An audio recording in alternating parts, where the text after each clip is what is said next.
మన నగరాలు పట్టణాలు ప్రగతి బాట పట్టాలంటే బీజేపీని గెలిపించండి. కేంద్ర ప్రభుత్వ సహకారంతో మున్సిపాలిటీలు, కార్పొరేషన్ల సమగ్రాభివృద్ధి. ఇది తెలంగాణ ప్రజలకు మోదీ గ్యారంటీ. కమలం గుర్తుకే మన ఓటు.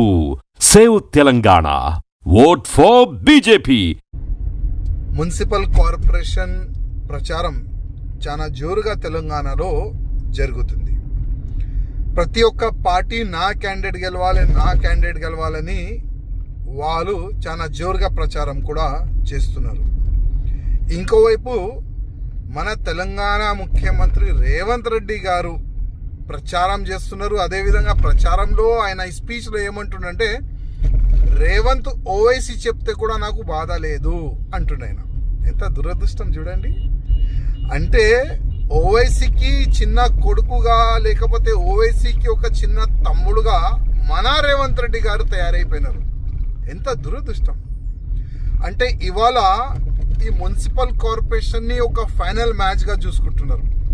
ఎందుకంటే నెక్స్ట్ వచ్చేది మన అసెంబ్లీ ఎలక్షన్. మున్సిపల్ ఎన్నికలు ఎంతమంది కార్పొరేటర్ గెలిస్తే ఎంతమంది లాభం ఉంటుంది మీ అందరికీ తెలుసు.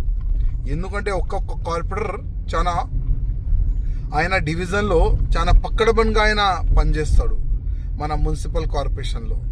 అందుకోసం ఓటర్ తమ్ముళ్ళారా, అక్కల్లారా, చెల్లెల్లారా అందరికీ నా ఒక్క నివేదిక.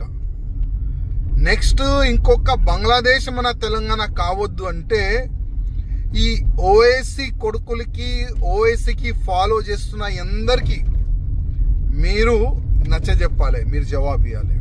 అందుకోసం నా ఒక్క నివేదిక, ఓట్ ఫర్ బీజేపీ. మోదీ గారు ముఖం చూసుకునే మీరు ఓట్ వేయాలని మీ అందరికీ నా ఒక నివేదిక. ఎందుకంటే వాళ్ళ మనం చూస్తున్నాం, మన గుళ్ళు సేఫ్ లేదు, మన హిందువులు సేఫ్ లేదు.